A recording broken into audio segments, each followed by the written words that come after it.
This is CBN NewsWatch. Thanks for joining us for CBN NewsWatch. I'm Mark Martin. Large crowds gather in the capital of Illinois today protesting yet more radical abortion bills. Similar to legislation in New York, one bill allows an abortion up until the moment of birth for any reason. Another strips the requirement for parental notification. Our Heather Sells joins us now in the newsroom with more. Heather, what's going on in the capital of Illinois? Mark, pro-life activists tell me that they expect well over 1,000 people in the Capitol Rotunda this afternoon to protest both of these bills. One 30-year pro-life lobbyist in Illinois said he has never seen an outpouring against abortion legislation like he has this year. And here is one reason why. More than 14,000 people have filed statements, they're called witness slips, to oppose the Reproductive Health Act. It allows abortions up to birth for any reason. Also, more than 12,000 people have filed statements opposing a bill that repeals parental notification, and that means a teenager can get an abortion without their parents knowing what's happening. Pro-lifers fear that if these two bills pass, that Illinois will become an abortion destination, if you will. Abortions in the state are already at historically high levels, and that's thanks to a new law that allows the state Medicaid program to fund them. Researchers on both sides of the debate have found that when taxpayers fund abortion, the numbers of abortion go up. Essentially, when the price of abortion goes down, the incidence increases. And if low-income women can get abortions subsidized through Medicaid programs, they're more likely to get abortions. You may remember that earlier this year, New York passed legislation allowing abortion up until birth. Virginia and Vermont are considering similar legislative bills right now. So there is definitely a trend toward this kind of extreme abortion legislation this year. And Heather, I understand there's also a big abortion fight taking place in Kentucky right now.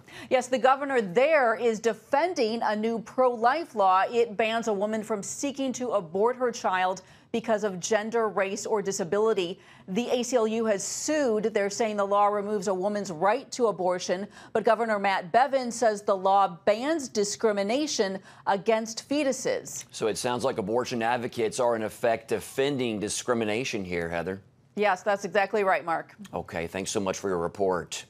Jenna Ellis is a constitutional law attorney, and she joins us now. Jenna, we're going to start with the Illinois laws. Do you see these bills passing? I actually do, unfortunately, just like how there's been so much extreme push for abortion in some of the more liberal states. Some of these bills, unfortunately, are going through the legislature. But what pro-life advocates can be very hopeful for is that these extreme liberal states are recognizing that Roe versus Wade and its progeny at the Supreme Court level, their days are numbered. And so because we do have a conservative originalist majority, likely one of these types of bills and this type of legislation is going to go up to the Supreme Court and give the perfect opportunity for the originalist majority to then overturn those cases. Yeah, that's one reason. Why else do you think we're seeing more and more states adopt pro-abortion legislation?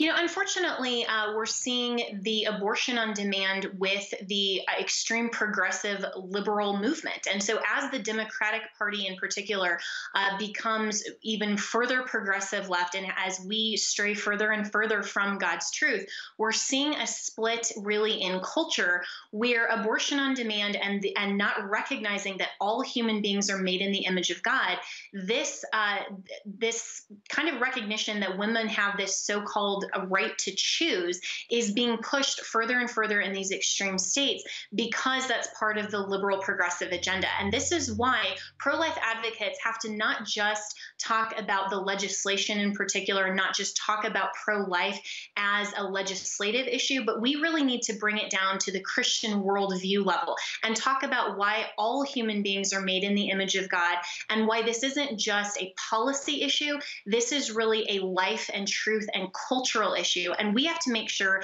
that we're advancing biblical truth every day in every particular area of life and show why we are consistent not only with science, but also with the truth of God's word and apply that to our policy. So true. We need to pray for hearts and minds to change. In Kentucky, the new heartbeat bill is a win for pro-life, but will it stick, do you think? It's already facing lawsuits. What are we expecting from that? Yeah, so similarly, but just the opposite side of the coin to Illinois and some of these other really far progressive liberal agendas, states like Kentucky and Ohio and others that have pro-lifers who understand that human beings are made in the image of God are passing heartbeat bills, which would seek to say that once a fetal heartbeat can be detected, then a woman cannot choose to abort her child at that point. And so this, of course, is going to be challenged in court. It already is. And this sets up another perfect opportunity for the Supreme Court to take up these types of cases and challenges to legislation to say that fetuses are not just a clump of cells, but that truly that term means we're talking about a human being, we're talking about a child, and the opportunity to overturn Roe versus Wade. Because, Mark, the thing that we have to recognize from a legal perspective is that Roe versus Wade did not grant a woman a right to abortion. That is a liberal leftist talking point. What it said was that women have a right to privacy in their healthcare decision making, and that covers some abortions in some circumstances. So as medical technology is advancing and we're seeing that fetal heartbeats can be detected even at 6 weeks old, then that would, even under the current Supreme Court law, allow for states to make these types of legislation possible. And I think that pro-lifers need to make sure, again, that we're not just advancing our particular viewpoint, but that we are legally sound and we are biblically sound. And we have to make sure that we are standing up for life at every stage, from conception all the way to natural death. All right, Jenna Ellis, a constitutional law attorney, thank you so much for breaking it down on a political and a spiritual level. We appreciate it. Thank you so much, Mark. The pro-life film Unplanned takes an inside look at the abortion industry. It tells the story of Abby Johnson, the former Planned Parenthood director who quit after witnessing the abortion of a 13-week-old fetus. Ashlee Bratcher plays Johnson in the film. While filming, Bratcher's mother shared a painful secret. She came within moments of aborting Ashlee. Bratcher now believes she was chosen to star in this movie. I think it was a divine appointment. For me going into this, no one knew who I was before I did this movie, let's be real. And I felt inadequate. I had my own insecurities about carrying this film and the weight of the role. And my mom sharing that story with me, being brave enough to tell me that, it was confirmation to me that God said, you. God said, I chose you. And it just empowered me, to know that God loves us so much that he would plan our steps from conception. Wow. Well, joining us now is CBN's Charlene Aaron. She was at the premiere for the movie. Welcome, Charlene. You saw the film Unplanned. What's your reaction to it? Mark, I was absolutely moved to tears. There was not a dry eye. I watched the premiere in LA on Monday night. There wasn't a dry eye in the place. Several of the scenes are very graphic, but it tells the truth. And that's what the director set out to do. We set out to tell what really happens in the abortion industry, and I think they've achieved that. It's very moving. The film did receive an R rating from the Motion Picture Association of America. Tell us about that. Yeah, they were pretty amazed and shocked that they received that rating, first of all. They were not anticipating the R rating. They were expecting a PG-13 because the film does not contain any nudity, no profanity, there are no sex scenes. There are the two scenes that are in question. One has to deal with when Abby Johnson received the abortion pill. The hemorrhaging that she experienced. It was real life. She actually told us off camera that basically that scene was not as real as it could have been because there was a lot more graphic details that was left out. Also, the second scene of a baby in an abortion situation, they're showing this baby squirming to get away from the abortion instrument. Very, very powerful. Things that the abortion industry does not want people to see, and they believe it's purely political that they've received this rating. And I know we talked earlier that the people behind this film think that the R rating might actually work in their favor. Can you talk about that? They really feel that this is going to actually galvanize people to go see this film instead of staying away from it. And Ashlee, Abby Johnson, I should say, has really been encouraging people, go see this film, take your children to see this film. It's very important. These are all the things that the abortion industry does not want people to know, so people need to go. I learned a lot going to see this film. Absolutely amazing. You mentioned that Abby has written a letter to parents. What else does she suggest? She really suggests her 12-year-old daughter, she says she is going to take with her to see this film. Several friends of hers are taking their 10, 11, and 12-year-old children to see this film. And there's one thing that I want to point out that Ashlee does mention in this letter that she's written, and she basically is saying, you know, it is a movie about abortion, but even more so, it's a movie about the truth of forgiveness, repentance, and redemption, because that is what the story of my life is really about. Powerful. Abby Johnson wrote that in the Absolutely. letter. Wow. Powerful. Okay. Well, thank you so much for attending the premiere and sharing this information with us so our viewers can know about this movie. Important. Yes, and once again, Unplanned will be in theaters March 29th. In other news, Vice President Mike Pence visited flood-ravaged areas in both Nebraska and Iowa Tuesday, where 3 people died and 2 are missing. The historic floodwaters left more than 80 cities and 70 counties underwater in Nebraska alone. A total of 6 states have seen record flood levels. The Vice President showing his support by praying with the people devastated by this natural disaster and telling them they are not alone.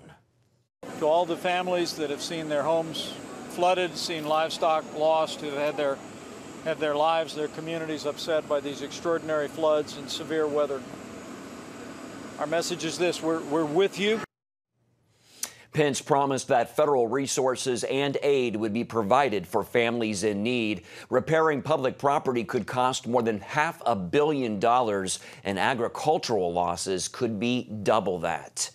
Pope Francis today prayed for what's being called the worst humanitarian crisis in Mozambique's recent history after a massive flood killed possibly 1,000 people. Francis issued an appeal at the end of his weekly general audience for those affected by the flooding. Speaking to thousands gathered at St. Peter's Square, Francis said that we entrust the many victims and their families to the mercy of God and urge comfort and support for those who have been struck by this calamity.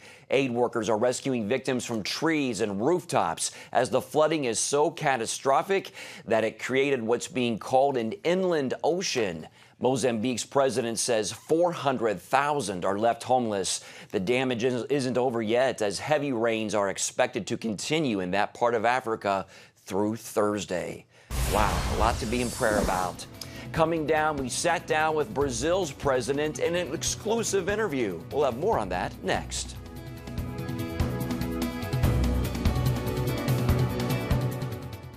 CBN presents The I Wills of God, your path to overcoming fear and anxiety. We're going to talk about some of the incredible promises God has made to His children.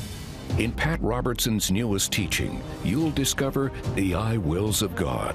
I will rescue him, protect him, answer him, be with him in trouble, deliver him, honor him, satisfy him with long life, show him my salvation, and see amazing stories of God's promises in action. What I felt was loved and treasured. God spared my life twice in 3 days. The good Lord had given me a second chance. Break free from stress and despair. The Lord doesn't want you to live in fear, but to know the rewards given to those who love God. Call 1-800-700-7000 or visit CBN.com. The I Wills of God, your path to overcoming fear and anxiety. Hello, I'm Terry Newsom.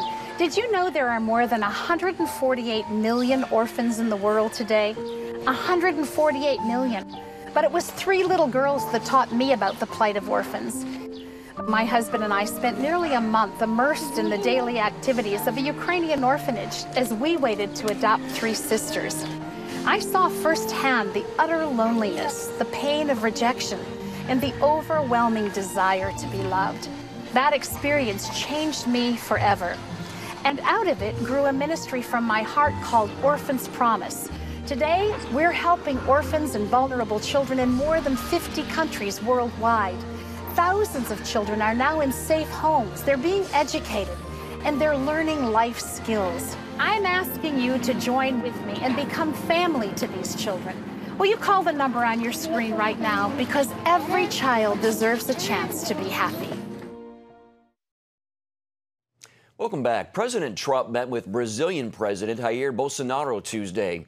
At a Rose Garden press conference, the two announced new trade agreements and a commitment to work more closely together in regional and global affairs. Bolsonaro seeks closer ties to the U.S.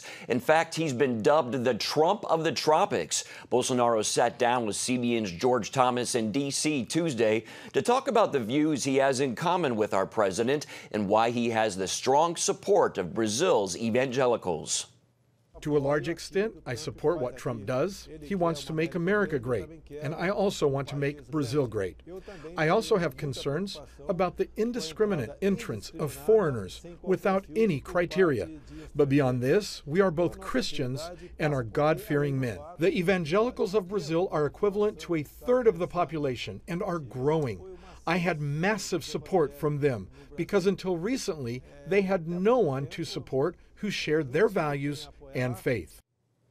Shortly after his visit to the Oval Office, Bolsonaro sat down with CBN international correspondent George Thomas for an exclusive interview. You saw George in some of those clips there. CBN's Ephraim Graham spoke with George earlier today to hear more about their meeting. Why are Brazilian evangelicals so strongly behind this president? In large part, Ephraim, because for 25 years since the modern era of democracy in Brazil and the fall of the dictatorship in the early 80s, evangelical Christians in Brazil really did not have one candidate. It was so fractured. The entire the sort of voting bloc was fractured across numerous candidates. This past year's election was so significant because Jair Bolsonaro emerged as the voice that could represent the ideals, the values, and the aspirations of Brazil's growing, if I may even use the word, exploding evangelical community. And so he emerged as the person. And so they all rallied, majority of them rallied around him. And that's why, in essence, he won the presidential contest. In his talk with the president, did he talk about Venezuela?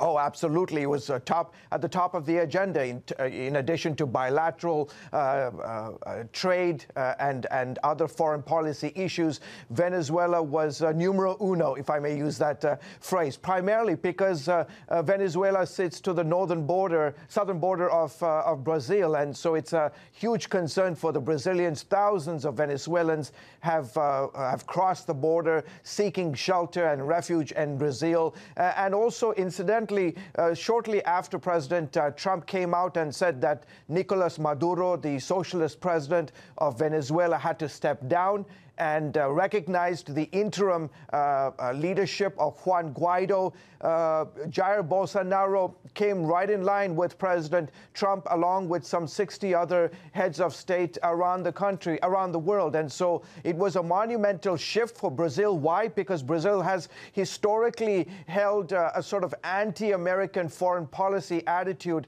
and has always supported their regional neighbors, for example, Venezuela and Cuba. And so the fact that the newly elected Brazilian president would go against Nicolas Maduro and side with the United States was very, very significant. And those talks were part of the discussions yesterday afternoon at the White House.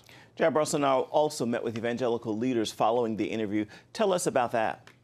He did. He said in the meeting with these about 18 evangelical leaders from a wide spectrum of the American Christian community, he said, I am in familiar territory because he has had numerous discussions, events with evangelical Christians, with Catholics. Keep in mind, Brazil has the largest number of Catholics in the world. So he's in familiar territory. By the way, Bolsonaro's wife, Michelle, is an evangelical Christian. She attends a Baptist church. They both do attend a Baptist church every week. And so he was in familiar territory. The evangelical leaders came around him not only to support him, to say, we stand with you, we will continue to pray for your nation, but said to the president, what can we do to come alongside your nation and to lift the aspirations of Brazilians and to give them hope for the future, for the long term, not just economically, politically, politically, but also more importantly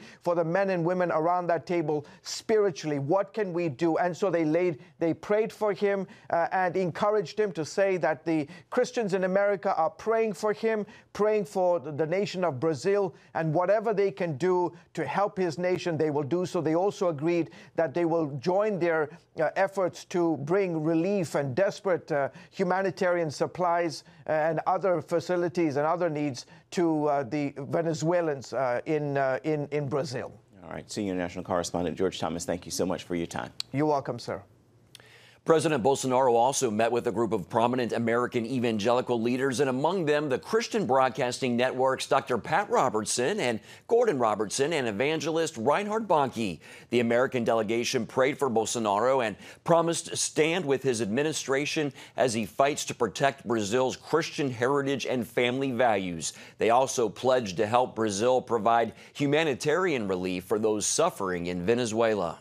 And we pray, Lord, the anointing of the Holy Spirit come upon him, that he may have wisdom, that he will hear a voice in his ear when he turns to the right or to the left, saying, "This is the way, walk ye in it." The Lord, may the blessing of God accompany him. May the angel of God surround the nation of Brazil. That was Dr. Pat Robertson praying there. God is definitely on the move. You can catch George's full coverage on the story on Faith Nation, and that's tonight on the CBN News Channel.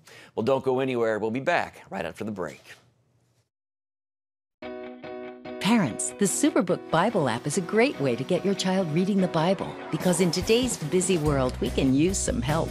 The free Superbook Bible app has fun stuff your kids will love. They'll have a blast learning the Bible, playing great games, watching cool videos, discovering heroes in the Bible. They'll have fun while they learn God's Word. The Superbook Kids Bible app, available now. Life. It's meant to be lived fully. Jesus said it. I came to give you life. Life to the fullest. Life in your family. Life in your finances. Life in your body, mind, and spirit. Life in your everyday.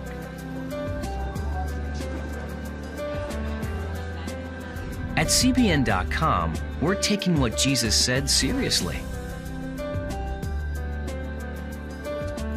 We're here to help you discover life.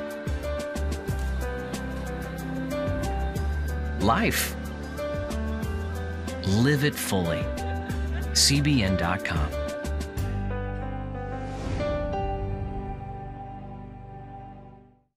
Discover the I wills of God. I will rescue him, protect him, answer him, be with him in trouble, deliver him, honor him, satisfy him with long life, show him my salvation. What I felt was loved and treasured. God spared my life twice in 3 days. The good Lord had given me a second chance. Call 1-800-700-7000 or visit CBN.com. The I wills of God, the latest teaching from Pat Robertson.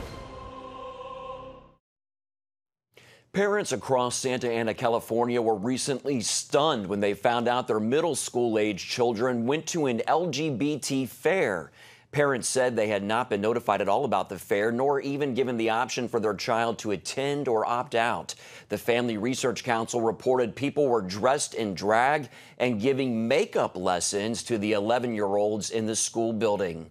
Well, joining us now with more from the Family Research Council is Peter Sprigg. Peter, how are parents responding to all of this? Well, parents turned out in force at a school board meeting in the Santa Ana Unified School District. My understanding from the reporting from Kira Davis in Town Hall is that not only was the board room filled, but the overflow room was filled. And so there was quite a lot of outrage on the part of parents over the fact that they had not been notified as to what would be going on and what their children would be exposed to. What is the school saying? Has the district responded to the incident? Well, it's very disturbing to read Kira Davis's account in Town Hall, which was really our source at FRC, and see how the members of the school board, as well as advocates who support this comprehensive sex education program, were quite disrespectful and contemptuous towards these parents.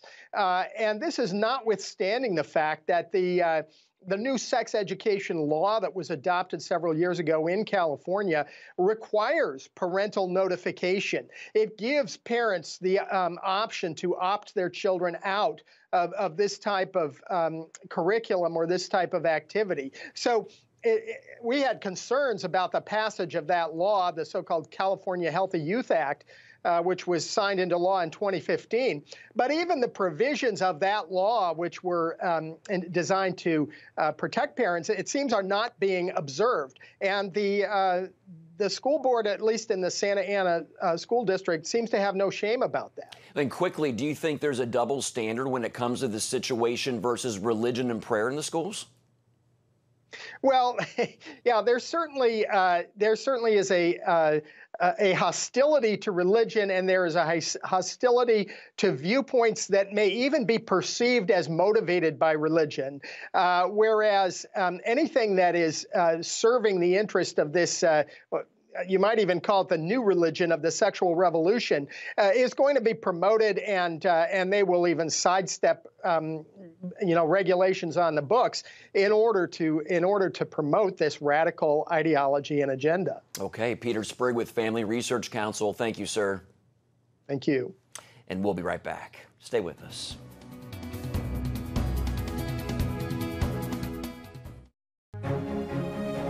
When you give, smiles grow bigger. When you care, homes are happier. When you comfort, the hurt goes away. When we all come together to love, miracles happen. Hello, I'm Terry Newsom. Did you know there are more than 148 million orphans in the world today? 148 million. But it was 3 little girls that taught me about the plight of orphans. My husband and I spent nearly a month immersed in the daily activities of a Ukrainian orphanage as we waited to adopt 3 sisters. I saw firsthand the utter loneliness, the pain of rejection, and the overwhelming desire to be loved. That experience changed me forever. And out of it grew a ministry from my heart called Orphans Promise. Today, we're helping orphans and vulnerable children in more than 50 countries worldwide. Thousands of children are now in safe homes. They're being educated, and they're learning life skills. I'm asking you to join with me and become family to these children. Will you call the number on your screen right now? Because every child deserves a chance to be happy. Hello? Is this thing on? Hey, kids, do you love games? And do you love discovering things? Well, do ya? Then you're gonna love this.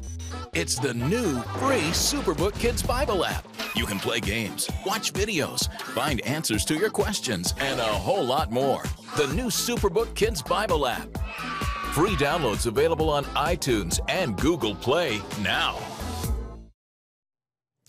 A reminder to check out our CBN News Daily podcast with Caitlin Burke. She gives us a behind-the-scenes look at a key story in the news every day, and you can find it at cbnnews.com on the show tab. Click on its title to listen and subscribe. Well, that's all for today. Thanks again for watching.